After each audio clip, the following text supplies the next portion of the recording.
questions about grandparents, in-laws, their contributions to society, their work ethic, their occupation, their education, their involvement in the community and politics. The list goes on and on.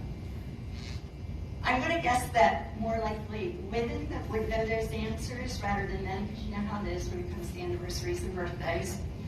But do you really know your family's ancestry? And I have to say, months ago when I was asked to give this presentation, I wasn't sure I had enough information to do the subject any justice.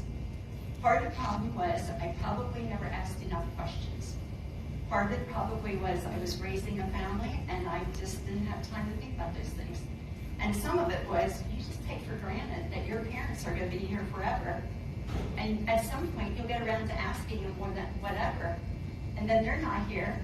My older sister's not here. And then you have to rely on your older brother and he can't remember. So anyway,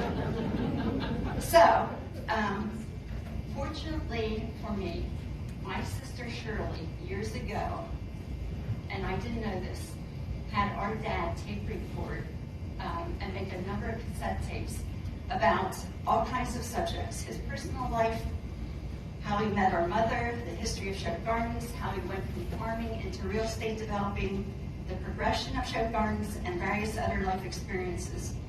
But it's only recently that my brother Donnie told me that he had acquired these cassette tapes.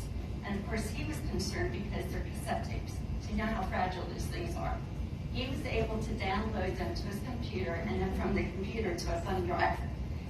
So sitting at the kitchen table, I have to say, listening to Dad talk about his life and the history of Shope Gardens was like having Dad sit right across the table from me. And a few times he would say, you know, I don't know if this tape recorder is working. I got to adjust it. He must have said it about 4 or 5 times. And I found myself saying, Dad, it's working. It's working. Okay? As far as pictures, I had a number of photographs, but about 11 years ago, my sister Shirley asked the rest of us siblings if we had pictures so she could scan them. So I gave her 2 photo albums. One album she gave back. The other album, she never gave it back to me. And that was the one on Shope Gardens.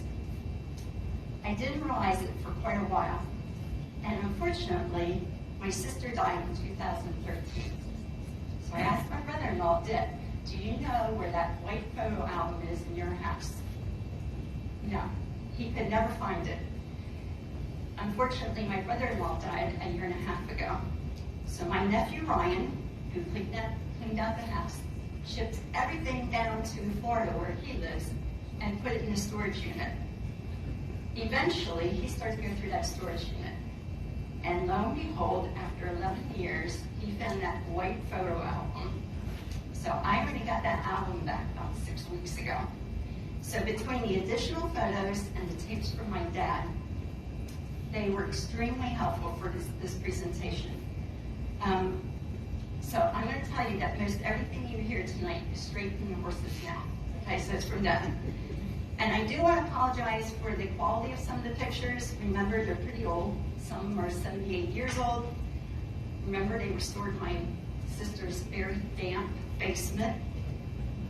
Then they went to that storage unit. Of course, they made the trip to Florida, the trip back from Florida, and a lot of them are pictures of pictures. So the quality of some of them are not the greatest, but they'll give you the general idea. Preparing for the presentation really did reinforce in my mind why there's a need for historians. Because when you think about it, if you do not write things down, those who know the answers, when they're gone, you have nobody to ask. The other thing as I did my homework for tonight that I became keenly aware of was that Shope Gardens and Rosedale Complex were made possible because of both of my parents. This is my parents. They both were Pennsylvania Dutch. They grew up with a great work ethic. There was 4 of us children. My sister Shirley, who was 9 years older. My brother Donnie, who was 4.5 years older. My twin brother, who was 3 minutes younger, and me. And while our dad worked pretty much morning till night, except for Sundays, it was our mom who raised us kids. And she's the one who ran the household. So without my mom managing everything at home, really, my dad would not have been able to do what he did.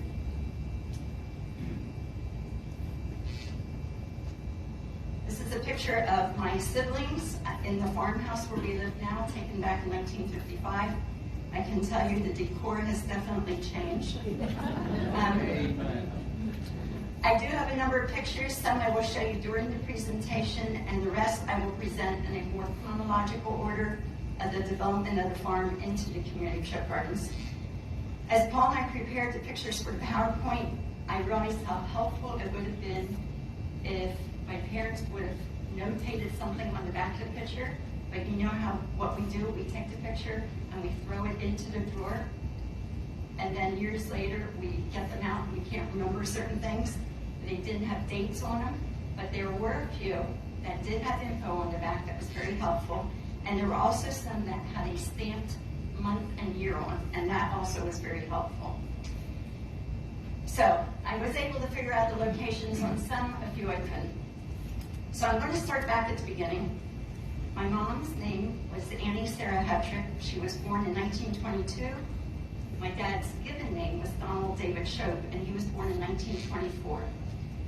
But one clarification, while my dad's real name was Donald David, his brothers decided when he was 4 years old and their mother had died that they were going to start calling him Jimmy. So for the rest of his life, some people knew him as Don Shope, and some people knew him as Jim Shope, and my mother, who was very Pennsylvania Dutch, knew him as Chim Shope. My dad's parents were Eli and Pearl Shope. My grandparents lived on the farm on the Overland Road at the top of the hill where the old firehouse used to be. They had 4 boys. My dad was the youngest. When my dad was 4 years old, my grandmother died at the age of 39 of appendicitis. So dad was cared for by a number of ladies in the area, but eventually Grandpa remarried, and they had 2 more boys, Harry and Layman Shope. My grandpa, Eli, was a successful farmer and a successful butcher, and he had a butcher shop on the north side of the square in Middletown. At the age of 5, my dad started school, but he only went to school through the age of 14, and he only completed the 8th grade. Ironically, he repeated the 8th grade 2 more years instead of going to high school. My grandpa's philosophy of high school was that high school was for the town kids and not for farm kids. The one advantage my dad had was that my grandpa was on the school board, so he would bring home sample books and my dad would read those. I found it kind of ironic that he was on the school board and didn't think that high school was